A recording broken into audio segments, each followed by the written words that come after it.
Conversations across time. Conversations across time. Conversations across time. Conversations across time. Conversations across time. I'm Mark Hoffman, retired history teacher and a proud member of the Conversation Across Time family. The theme of tonight's show is, when will they ever learn? President Obama has learned from the experiences in Vietnam and Iraq, and he has refused to put boots on the ground in Syria and Libya. President Obama has been roundly criticized by members of his own administration, namely Hillary Clinton and John Kerry, for not using more military action in the Middle East. But he refuses to do so because of the errors in Vietnam and Iraq. On the other hand, President George W. Bush never learned.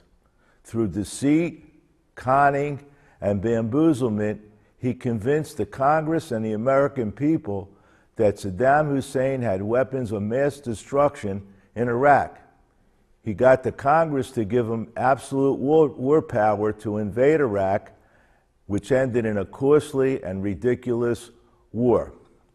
Tonight's show will focus on Vietnam, how Presidents Kennedy, Johnson, Nixon lied to, bamboozled, and used cons to get the American people to believe that we were winning in Vietnam, when in fact we were losing.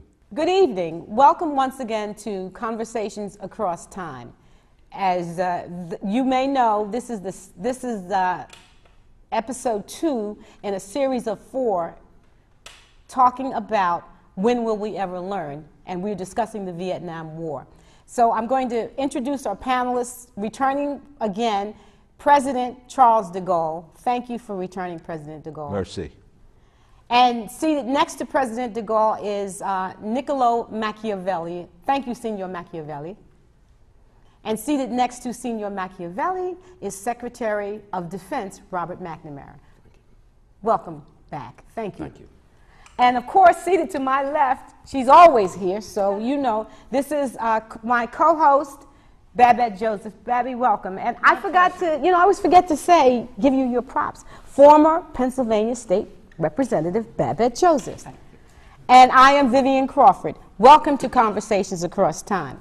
When we ended last week, we were having a discussion, a rather heated discussion. You and President DeGaulle, you and Secretary McNamara were having a discussion regarding, the only way I can describe it is American exceptionalism. When you were explaining that the elite troops, your elite troops had been defeated at Dien Phu, and you warned the United States not to become involved in the quagmire of Vietnam. So I'd like us to pick up. Yes, because again, to be redundant, I warned all the American presidents that our elite troops were defeated, that no military activity in Southeast Asia was going to be successful because it was an indigenous, nationalistic movement. Now, Defense Secretary McNamara seems to think, and it's really disrespectful to me and my country, that the American Army and the American military was so much better than my elite troops that they could have defeated the Viet Cong, the Viet Minh, Ho Chi Minh, and won a war that was unwinnable. So what he basically is saying is America is invincible no matter what the cause of the other side is, and I totally disagreed. I knew that they couldn't win. I respected my own troops.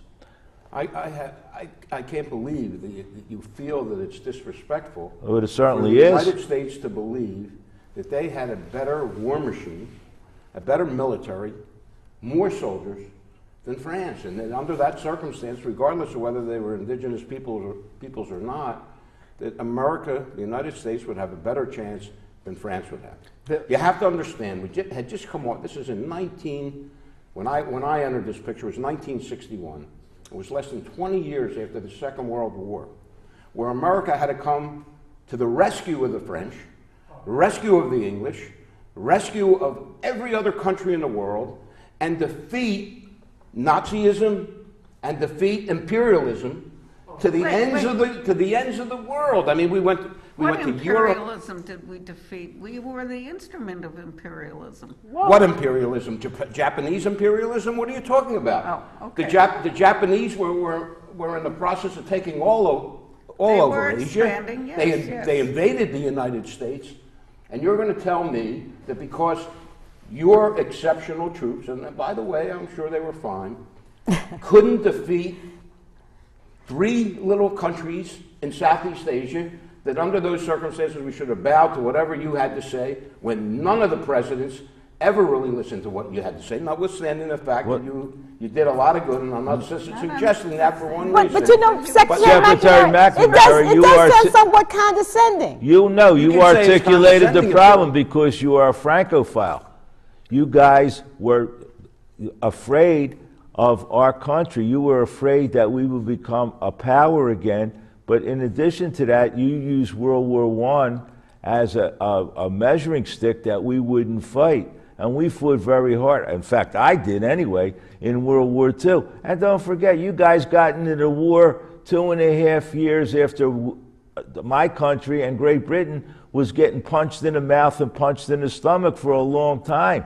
So we were taking a beating for a long time before you got in the war. Our casualties were enormous. I'm not suggesting All I'm that. saying is, if I know you're going to lose, and you're going to lose all your young men, and I tell you not to do it, and there's no reason for you to be there other than pride, hubris, exceptionalism, then why do it? Exceptionalism is the right thing, because I'll tell you why. Because we had won, the United States, was instrumental in winning the Second World War. I think you have to agree with that. And Russia, and the Soviet Union. And Russia, of course, everybody else. But until we entered the war, it was going in the wrong direction. But that's beside the point. The point is that we won that war. Wait a second, we won that war. In the interim, we had another incursion with Korea, which ended successfully. Why would we believe, under these circumstances, at that particular point in time, that we wouldn't have been successful in Vietnam? Now, excuse me, we were wrong. There's no question about that. Your own hero of World War II, General Douglas MacArthur, warned you about a land war in Southeast Asia. So it's just not him. He was the greatest American general, and he said, do not get involved in a land war in Southeast Asia. China, he didn't say Southeast Asia. No, see, this is what's happening because we're getting distracted. There's 2 very important distinctions that have not been made. The first one is about World War II, which you keep harping on as the laurel, the feather in the cap of the United States military. But to me, World War II has always made me think a little bit of a wine bottle. Wine bottle with a cork in it. Okay.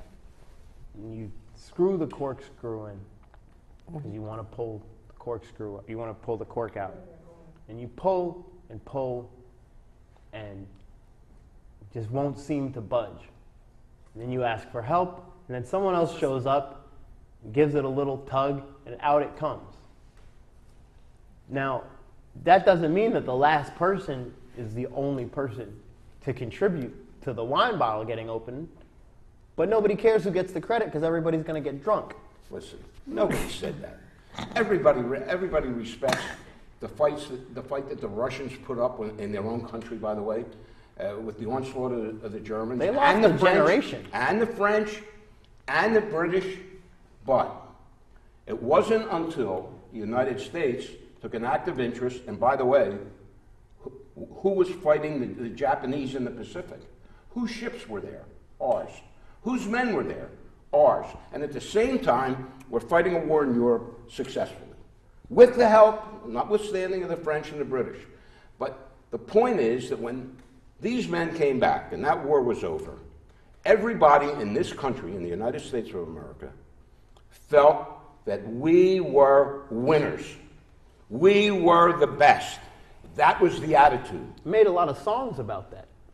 They've made a lot of songs about it, and there were a lot of books about it, and a lot of everything But about were we it, also going to be the because we were policemen? Were we going to be the policemen for the world? Not necessarily, but we were, listen, we got involved in that war because we were attacked.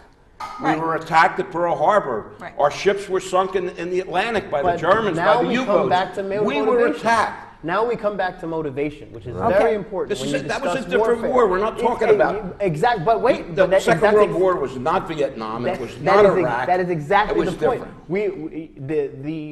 The people who are responsible for the military action of the United States in and around World War II, and who have used World War II as proof of United States military might, seem to always conveniently forget that the United States was attacked, which we all know summons a different level of commitment from the troops when population? from the troops and from the population as a whole, from the Okay. entire No country. question about it. So that military might that the United States showed in World War II seems rather inapplicable in the case of an undeclared war, troops fighting Except an the undeclared people war who- in a foreign land Except having the never been people attacked. who were attacked Even Muhammad Ali. were Even were the Muhammad Ali didn't want to go Vietnamese. to Vietnam, and he was a bad man.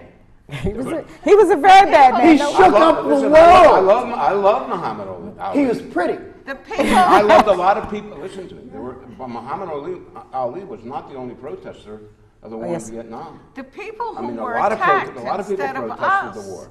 were the people in Vietnam and the people in Iraq, So- and they were at the height of the populace and their military that we were when we were attacked in Pearl Harbor. So why don't we understand that? I want to ask, because I think it's important for us to unpack some of the history of Vietnam. Clearly, we're coming back to do other episodes on this, because as you just pointed out, Pearl Harbor, there was an attack upon the American naval base in Pearl Harbor. A day that will live in infamy. It's exactly. And I mean, I am of the school that believes that certainly Roosevelt had some idea that this was going to happen because of the interference that he was committing. But beyond that, the entire American public rose up because we were upset about what had happened, and collectively we decided as a people to support a war or effort, and we declared war on Japan. That didn't happen in Vietnam. There was no vested interest from the population to support the war in Vietnam. And I can still remember when it was called the conflict. They didn't even call it a war. It was the conflict. And you know what embarrasses me? I remember being so brainwashed that I would always have to stumble over and the conflict in Vietnam because it hadn't been declared a war. Well, you know what the real problem was there. Now, that, again, looking back in history and in retrospect, is that it was never declared a war by Congress, and Congress, of course, has the right to declare war. However, Congress gave unfettered Yes. power Yes. to the President of the United executive, States to do whatever he wanted to do. And whenever he needed money to increase the troops or to send more bombs or do whatever, they were behind him to do it. Well, Why is Secretary, that- why is So this? it wasn't just the power of the president, but the whole Congress was Supporting this complicit in this. Yeah, But wait but- now, when we discuss, when people who consider themselves historians discuss the United States and democracy, they frequently, not universally, will refer to democracy as the greatest system of government in the world. And they keep saying, well, we hope to bring democracy here, and we hope to bring democracy there. But my question is, based on all of these examples that you're referring to, especially the last one, in which Congress, as you said, granted unfettered power to the president, what is so great about democracy? Wait, democracy is great. It's not perfect. There are mistakes that are made in every government. But the best thing about democracy is that the people under a democratic government are free. They have freedoms, where in a dictatorship or in a communist country, They're not free. They're not free to But express. that's not I'm not so sure uniformly that true that's because true. there are dictatorships in which in fact, throughout history, there have been examples of dictatorships in which various civil liberties, which were in fashion at the time, have thrived. Rome was a dictatorship in which there were powers granted to all Roman citizens, limited by class, but there were some rights that were granted to all Roman citizens. Limited by class. But Well, that's not what we how is have that now. different than the United States? We have freedom that is effectively limited by class, which as defined by the dollars. That's what they have on The there. what? Dollars. That's the currency. In the United States. Secretary No one McNamara- has freedom without dollars in the But- United States. Even Harriet now- Tubman now couldn't Now you're kick making an herself off economic, the you're throne. making How- an economic argument. Secretary McNamara, from the point of view of a president of a democracy, how can a democracy work when the people in power lie to the public? And What government functions without lying to well, the public? that's the whole point. And Well, Senior Mr. Machiavelli, of course, Secretary he was- talked about Pearl Harbor and the United States being attacked. And the point being that that's exactly what happened in your Gulf of Tonkin.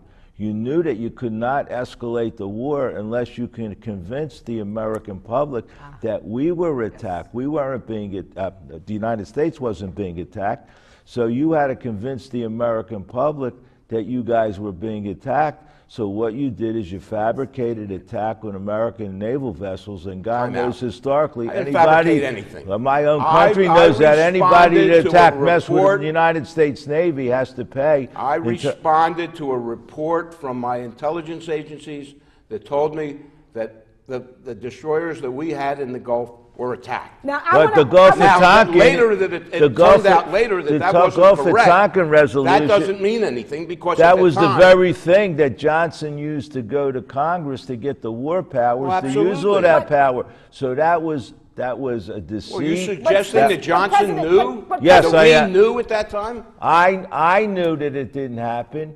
Later on, the ambassador told you that it didn't happen. Other leaders of the world didn't President- happen. No, So now it why didn't wouldn't happen, Jo- and I knew later it didn't why happen too, wouldn't but not at that President time. President Johnson didn't say to me, but I knew in my discussions with him that he wanted to escalate the war, and he would do anything to stimulate the escalation of the war. And Okay, that's now, what the but Gulf of what Tonkin I was. want to just They ask always for want one. to stimulate escalation. Yes. But not so sure. I want to stop Especially your for just a President second, Johnson. just so that we can bring our President audience. Johnson has always enjoyed stimulating escalation. That's what I said. I know a lot of, we partied together a couple times. But- You're right. But I want to stop only for the purpose of giving our audience an understanding, and I'm not. This is, and perhaps they already know, but we in 1964, the U.S. Maddox was in the Gulf of Tonkin. And it was in the Gulf of Tonkin, and there was also another gunboat that was with it. But the problem was they were there at that point as observers. And the U.S. Maddox encroached. They had never been that close to the shore of North Vietnam. Now, what's interesting about that is that when the U.S. Maddox approached and encroached to the degree that they did, there was no one on the USS Maddox who spoke Vietnamese, and certainly the North Vietnamese did not speak English. The U.S. Maddox did not have a white flag saying, "We come in peace." All that the North Vietnamese knew was that their territory was being encroached upon by the USS Maddox. The reason that that becomes important is because that happened August 2nd of 1964. And August 4th of 1964, the same encroachment happens, and then Vietnamese gunboats come close like, what is this? What are they doing? Are we under attack?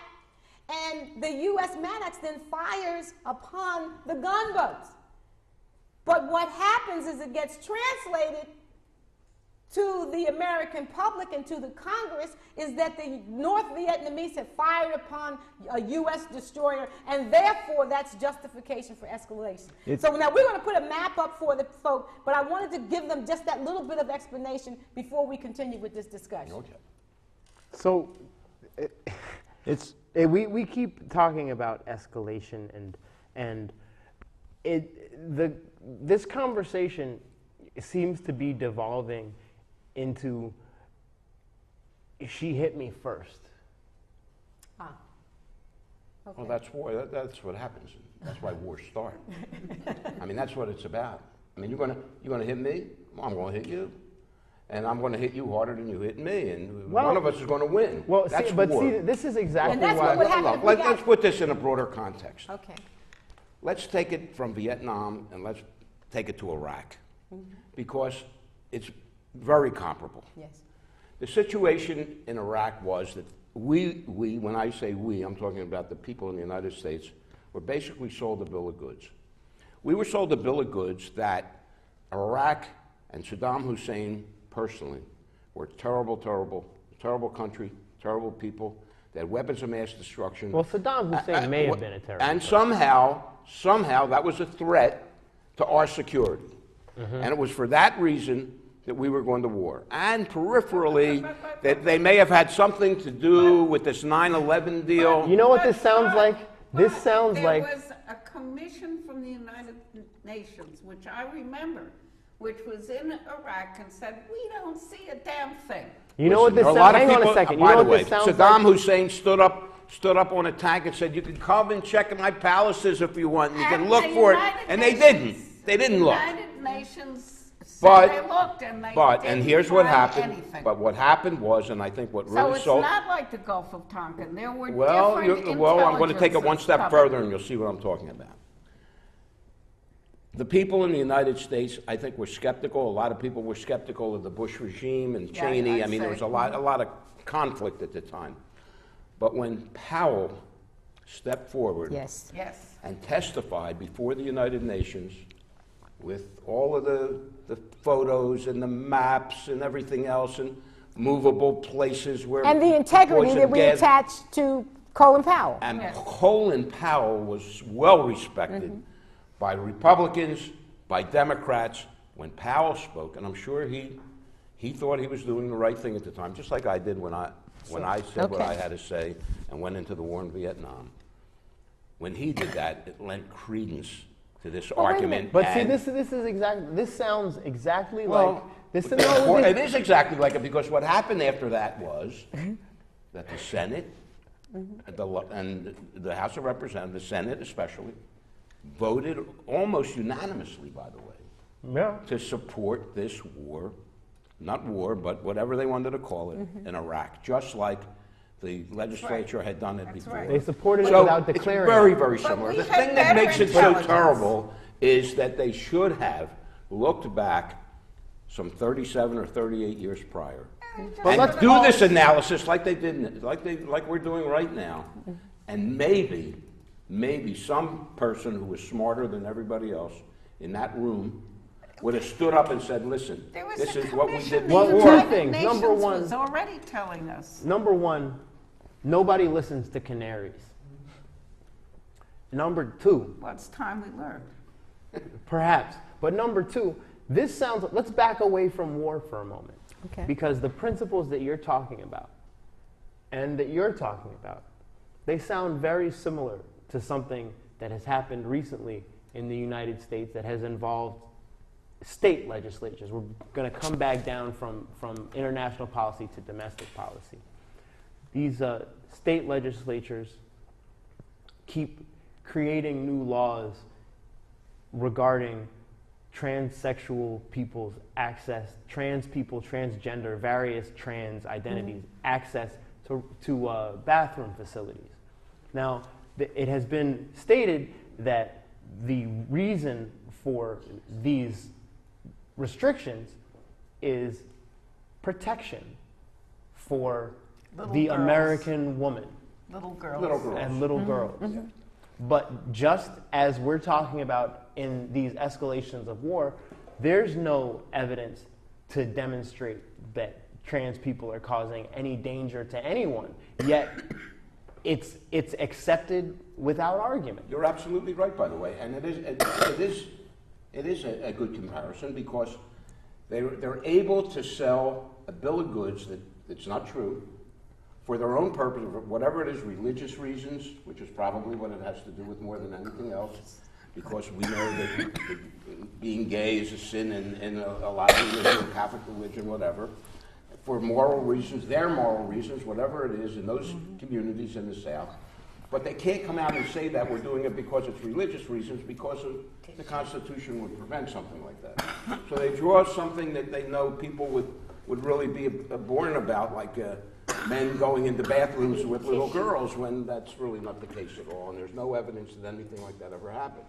It's also true, if you want to take it one step further, in all of this voting rights legislation, where all of these states that primarily are Republican-run, all of these states that are Republican-run force this voting right identification legislation to prevent certain people, mostly poor people and people of color, from voting by saying that there's fraud in the vote, and when there is no fraud. So it's the same kind of thing. Sure, people are lying to get these things done, and you're absolutely right. That's exactly what happened. Of course, but you knew about these lies. You're the one that I didn't know at the time. You instituted body counts, and you said if the body counts, if we kill 1,000 a week and they only kill 400, we're winning the war, and you knew we were losing the war. You never spoke up. In your history, the United States history, my history too, in my country, is fraught with lies and deceits to get a country into war. The Spanish-American War, your Spanish-American War, the Maine probably wasn't sunk by the Spaniards. It was probably an accident, but you used it as an excuse to go to war. The Gulf and Tonkin was an excuse to go to war. Secretary McNamara, your background is bean counting, if I may use that phrase. And that's a little disrespectful, but that's okay. Yeah, but from my people count beans in the United States? Yes. Yeah, baked beans sometimes in Boston. The beans were but cars, anyway, but that's okay. we have beans in France as well. You have a lot of beans. That explains why your French tend to be full of hot air. That's true. A little gassy. But anyway,